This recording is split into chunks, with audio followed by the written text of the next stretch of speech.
The Chiefs' defense stuffed the Falcons on late fourth and inches to improve to 3-0. Patrick Mahomes and the Kansas City Chiefs get the 22-17 win over Atlanta on Sunday Night Football, but it wasn't all pretty. Here's Mahomes. I mean, really all three games, we've been able to win. I mean, that speaks to the character of the team, the grit, how we've been in these situations before. But I'll speak especially offensively, and myself, I feel like I haven't played very well. And that's not a stats thing. I just feel like I'm missing opportunities whenever they're out there and not throwing the ball in the exact spot I want it to be at. So it's about me getting back to my fundamentals, putting our guys in the right position, and then we got to execute at a higher level offensively. All right, Mahomes calling himself out there. That's why he's probably the greatest. Shannon, how would you evaluate the play of Mahomes through the first three games? Well, he hadn't been good, and he says he's missing his mark. And I tweeted this last night.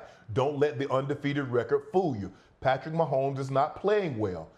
They're not playing that well offensively. They're missing throws. He's a little late. He's not. Normally, Patrick Mahomes would put the ball. The guy just catches it. What do you know what I'm talking about? On the dead run. Because a lot of times, like he hit Juju last night. He was able to hit Juju in stride. Juju turns up, gets the ball into the end zone. Same thing with Rashee Rice. But some of the throws have been behind him, and guys can't open their hips, and they're hitting the dirt. I think when you look at and you talk to any great quarterback, Mike Shanahan told me something in 1995 when he called me in his office. He said, 84, I'll never accept anything in a win I wouldn't in a loss. And Patrick Mahomes laid it out so eloquently for you. He said, yes, we're 3-0, but we're not playing well. And specifically on myself, I'm missing my mark on a lot of throws. This is how you get better. This is how you're not fooled by a record, because fans just look at the record. Woody, you know we go in there and we evaluate everything. Woody, yeah, okay, we won this game, Woody, but if you step wrong, this is a false step here, you're probably going to get beat against a better player. And so that's the way we constantly analyze not only team play, but you have to self-evaluate yourself and not be in awe of what you've already accomplished or the player that you are. You're constantly striving, trying to get better. This is why the Chiefs will always be a problem. This is why Patrick Mahomes is who Patrick Mahomes is. Yeah, but because I'm looking at it, it's like, why is Patrick Mahomes even a topic of discussion here? He's a three-time Super Bowl champion and 4 Super Bowl trips. He's been to 6 AFC title games in 6 years as a starter. We know what this brother can do. And last year, even when we look at his numbers, you talk about numbers never lie. That's a damn lie. Numbers lie all the time, because the numbers certainly lied on Patrick Mahomes last year. The Kansas City Chiefs led the league in blocks with 44 drops. So you had cats that had the football in their hands and were dropping passes. We saw, whether it was Thursday night or Monday night, I don't remember. It was a Monday night or a Thursday night game, and Valdez-Scantling that dropped a pass wide open in his arms in the end zone. We saw this kind of stuff happening to him last year. Well, what's going on this year? Pacheco is out, okay? He's going to be out the next, 6 to 8 weeks with a leg injury. Clyde Edwards-Helaire, what's happening with him? Post-traumatic stress disorder. I'm not making fun of him in any way. It's a very serious thing. He's been out he's been out, and he's expected to be out for the next few weeks, first 4 games. Hollywood Brown, he's going to be out until January with his shoulder injury. So you got that going on. You got a rookie in Worthy. Rashee Rice has elevated himself to being the -- target. I'm looking at Travis Kelce right now. 4 receptions, just 30 yards, another relatively pedestrian performance over the last, over the first 3 games of this season. Very uncharacteristic for him. And then we turn around, however, and look at the league. And do y'all know that only 11 tight ends have a touchdown this season?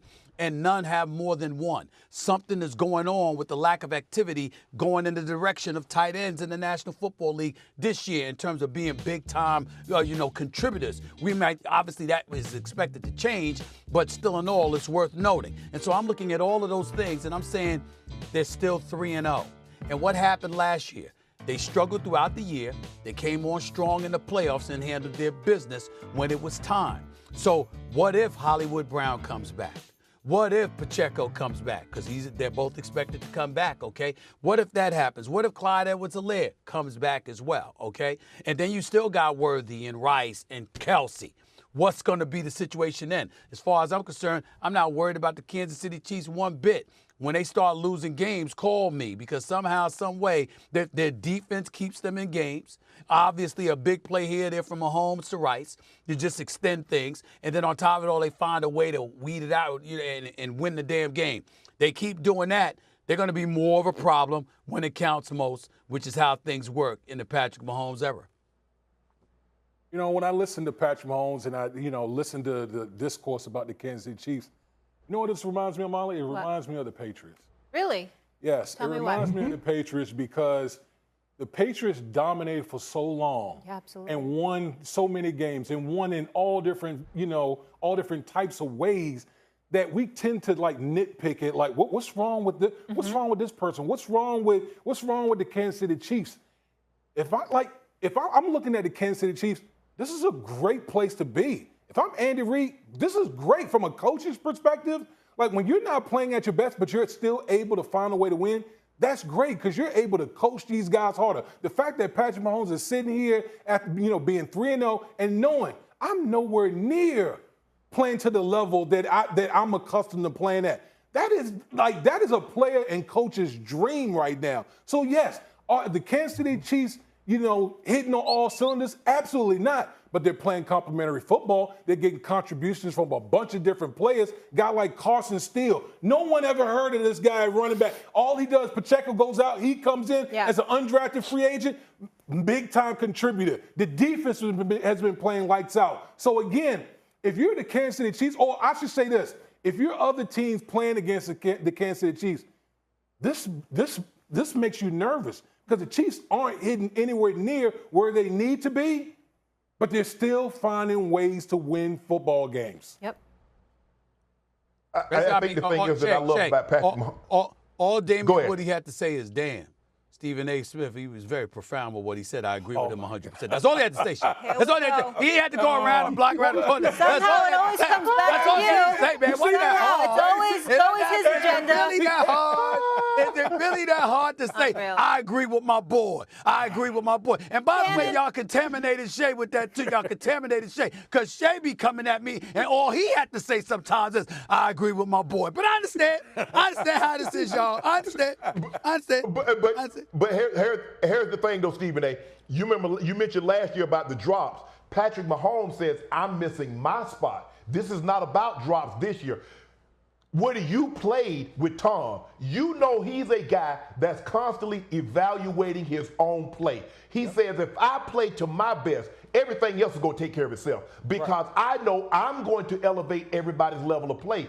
What Pat is saying, I'm missing my marks, and it's causing us to come off the field on third down. The longer we stay on the field, the better the chance the drive's going to end up in points, hopefully touchdowns. But he says, I'm missing my marks. I'm late.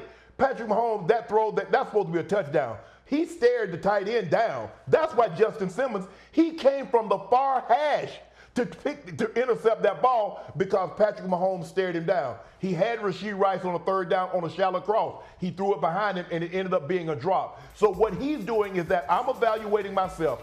I know if I play better, everything else is going to fall into place. But I'm not going to be lulled to sleep. Oh, we 3-0 and everything is hunky-dory.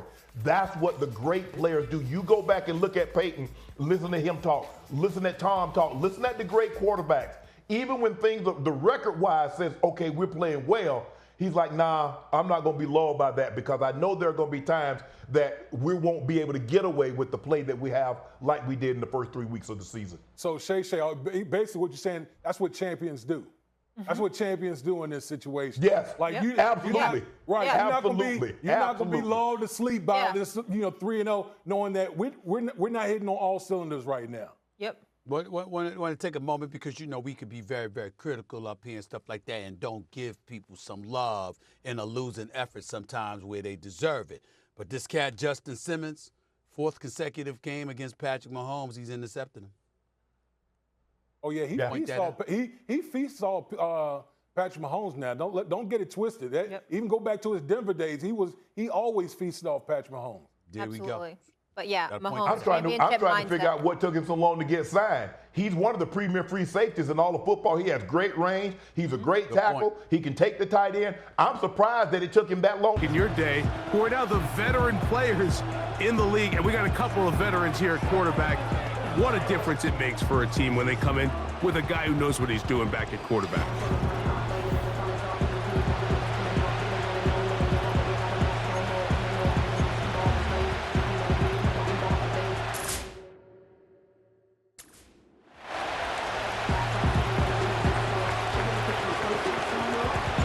So pleased to have you along. This should be a good one. We're set, and off we go here on EA Sports. And this opening kickoff doesn't reach the landing zone, hitting short of the 20, so that will move the ball out to the 40-yard line. They'll come up 1st and 10 at the 40. Pistol now for Prescott. He's got a man. It's CeeDee Lamb. And he'll be marked down at the 45-yard line. These were the chunk plays they thought they could get here against this pass defense. They thought the passing game favored their offense in this matchup, and I think we can expect this to be the case the rest of the game. And he can't hang on through the contact. It's incomplete. What a good job defensively to meet him just as the ball was arriving. And it'll be 2nd down. He decides to go with this safe throw and throws it well short of the sticks. And at this level, Mike, you just can't miss layups like that. That's caught by Lamb. They'll get maybe 3 out of that one, and it's going to set up 3rd down. It's 3rd and 7. Again, Prescott to the air. He's got his man. Right side. It's complete. He's going to have the 1st down. So they convert on 3rd down with a pickup of 9. Well, I think it's pretty clear what the week's plan was, and that was to get the quarterback in a rhythm right out of the gate through the passing game. They've essentially ignored the ground game up until this point. You got to imagine as the game unfolds, they'll sprinkle in some runs. But so far, it's been their passing game to get this game started, and that last one results in a 1st down. He was trying to get it to CeeDee Lamb, and it'll bring up 2nd down.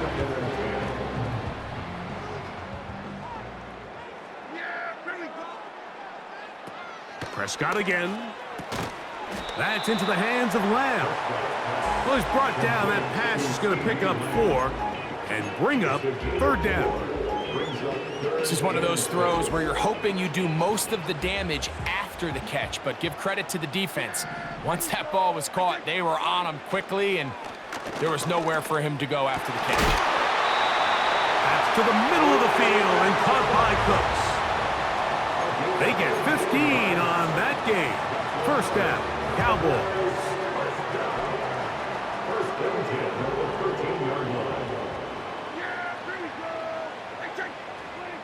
To the air again, Prescott. That's to the end zone, but they can't connect. It's incomplete. He was looking for Elliott out of the backfield. And it'll lead to a 2nd down. Here's a designed run. And these are body blows on any defense. This quarterback has the ability to make guys miss and do a lot of damage in the run game. And that's a nice pickup there.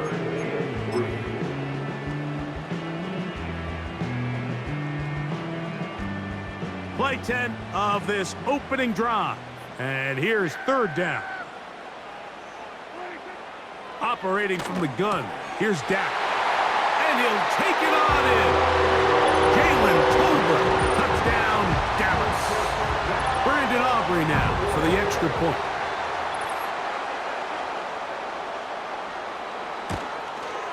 The kick is good. The Cowboys will take a 7-0 lead. The kickoff team is out on the field, and we're back to it as the kick's away. Williams now to return. And he's brought down right at the 25-yard line. The Saints coming out, and the veteran leads them. It's their quarterback, Derek Carr, 9 years with the Raiders, now year 2 with the Saints. Greg, for a man who's now 33 years old. I don't know about you, Mike, but my biggest takeaway from our meeting with him was just how important it is that they get off to a fast start. He made it very clear. They wanted to put their opponent on their heels right from the jump. So I think early in this game, they're going to come out swinging right from the opening whistle. They got there in a hurry, didn't they, Mike? I mean, luckily for him, he saw that free rusher coming, and at the very least was able to get that ball out to prevent the sack. We'll try again. It's 2nd and 10.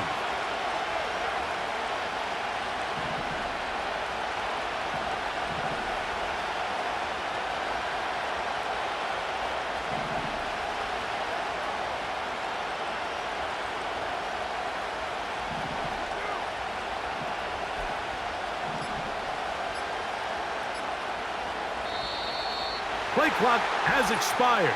They're not going to get this one off on top. Game, offense.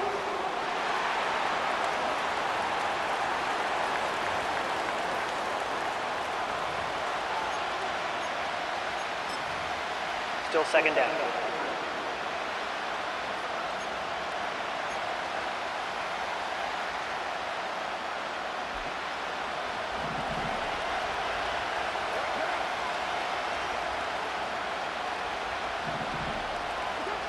Carr now on second down. Oh, a loose football. One of his teammates there to take it back in.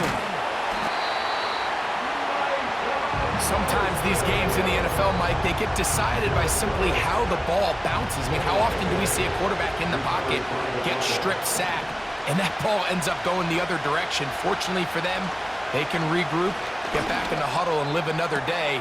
That's over the middle and intercepted. Picked off by Trayvon Diggs. And he's going to be taken.